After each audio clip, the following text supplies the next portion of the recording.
smische Alison Lang, ha mi nam stúrige ag còrr na leorigin.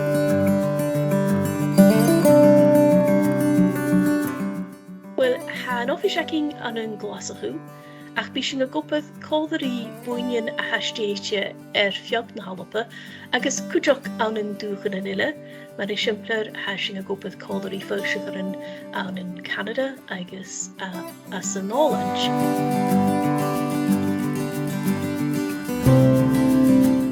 Ha leorigin Gaelic an as an lìbhrigeadh gach ús, buna babyan as oige go tro chun as a scóil, olanich agus inbhe ús san bí, agus ga duine a ha a gnìomh na Gaelic mar darna chanan, agus ga duine ag a bhfuil a Gaelic bohús. Ha mi géirí go big a chula duine a léimh leorigin Gaelic ódan an coiú.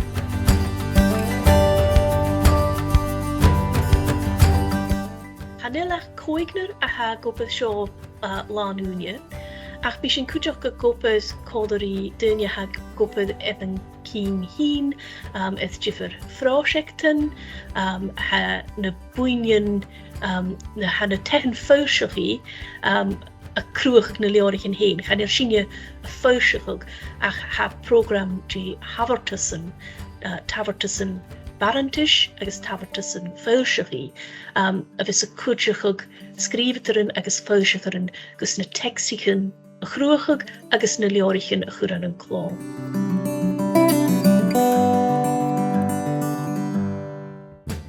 Ha sin a fiaching rí lìbhrigeadh na Gaelic a bhrosnachadh an an dóis san bí a suringain, bí sin a déanamh sin tro na tavertussen aki, tro bhí taving chorman lesachi, das scríbhtaran, agus le bhí a gopad códarí Buidhnean ile, mar isimplir fésin lìbhrigeadh, nó Buidhnean ile a ha a loib lìbhrigeadh, nó fólam, nó bhrosnachadh lévi. Agus bí sin a cús tavertussen dói, agus léimhtaran agus scríbhtaran a thuirt cólag, agus a fiaching na leorigin a hanasachug cuideach tro na làrach-lìn agus na mian sóisialta.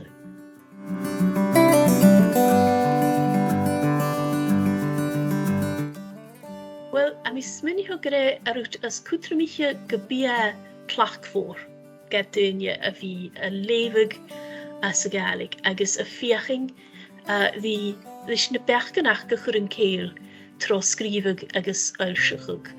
A níor dat cho cudromach hí conaltrug, agus get a ha duine filanta agus a bringdí an carriagin, nó get a viget as an ina dobrach, nó get a viget as a scóil, ha chorm an a bhí tort lìbhrigeadh agus ionnsach scialachgan a steach as gach páirt dear bethe. So mar sin a ha sin a chur an céil ar bechgan, ar cultúr, so mar sin a ha sin a chlárag na rúta na ha cudromach géin sgan t-sreath gan na gnìomh.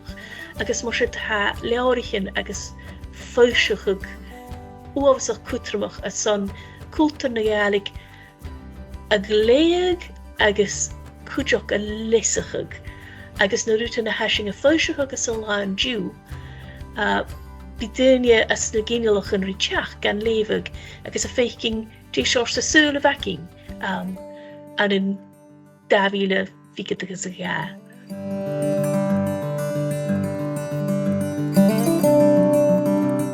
Well, sin dúlan ha differ húlan an man a bhíh dún dúr. Féimi fis a bhí ag duine go bhfuil leorigin rim féin. So bí sin a déanamh ar díchil na leorigin aking a bharacíoch, agus ha cuideachadh a ha óhasach déal le leorigin ha an tachgras orra as an barach is barach rí léimhigh, a ha cuideachadh nachhéal cho déal le leorigin, agus ha an óhas differ chur seachatan a farpis a nui a núine a hacking a bhí léimhigh. Ha na mianan, ha filmichin, ha Netflix, agus ha sin ulag cho trang, sco bhfuil deireadh úne a lorach a san a bhí léimhigh. A go bharach a sin ha cuideachadh an súil na Gaeilg get a bhigid filanta ha nela dúamsach misneachil mú bhí a lévig agus a mi smúni hug na bigid Johnach leor a hocal agus pís big a lévig go bigid a féking nach heile go dirh sin go bhfuile nas clachmhór in a bhaid in dúil.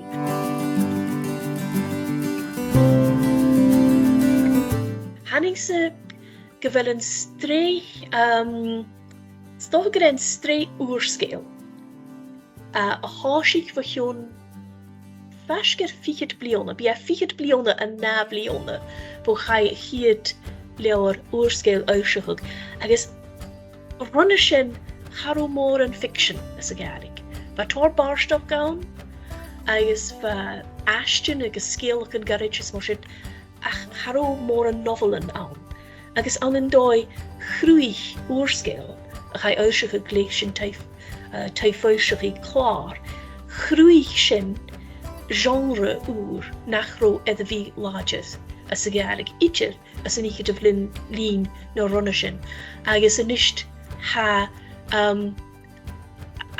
fiction edda líotacha go mór. So mar sé tannis go bhfuil sit edda bhí uamsach cudromach. Agus rud ile a hair bhí gomasarfachal is na bicin blianach in a galaf sé sin levis sein le Linda. Ha Linda nicht gleod na toskere levi gan a chloin agus ha ishe gianu session levi a savu hule mias agus kujoch bi fall of a mach sculption agus kairsnachen agus atsava a mór galar mascúl bhai gianu hule rutsin leine agus tro na höfben ag Linda ha sin na kieten di chloin og a riksing agus ha còrr homór nidda ha de fas ho excited na hi at Linda agus had gemas borsel. Mis minnig go shit ho cudromach ag an uis as traie a bhí genu ceil etter leorichin agus spórs. Chordige riúm na big cuideachadh a bheith stéichte as na héileanan. So ha nófiseaching an glasachu agus ha sin héin gléfa ha skippe láidir aching an seo. Ach chordige riúm na big cuideachadh a bhíh dúnan a mwy edan rahad a cuinnidh forgéine a chur hachartas in a dói an a diffydd sgíran. Oedd ha tóri dhéanú as an daifan nas láidire a hócal leis na sculptin agus leis na cairsnagan. So na rúmi géri dírach önrút sé sin a bhíing a géri an drasta.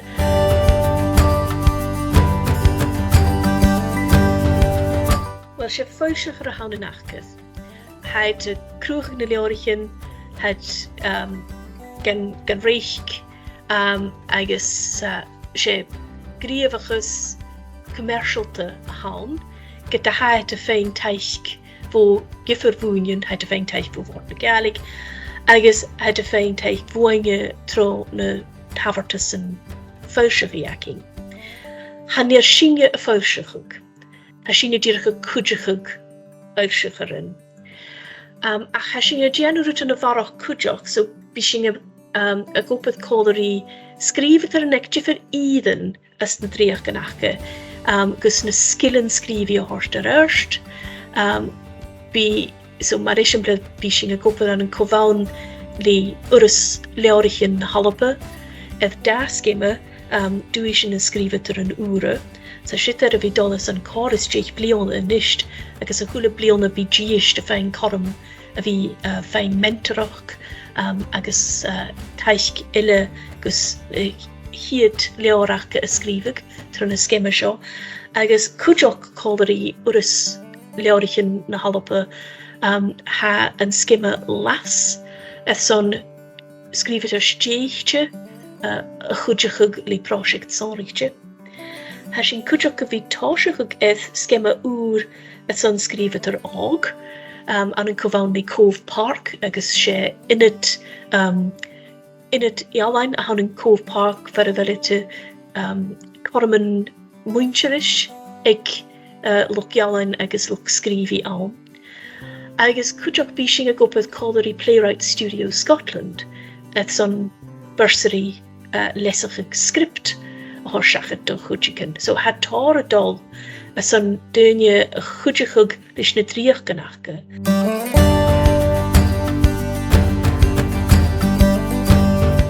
Wel, hannig sy'n gwybod chorgau fiaching. Agus mae had geir I stúr sy'n bi fyrt hier te ching hoekingje. Get nach heel berg ach berg karan farsing achke, so hier dèanamh. Is toch gebi dynjas min oh wel catch and tosh ich mi. Am fein mi tosh go glyffoisiige, no am behoor a chulere te vi jesha lakum, no je bishin gemat holichtje cluinnidh vogúne. Ma had fiús a géri. Díidir párig as a hier dèanamh.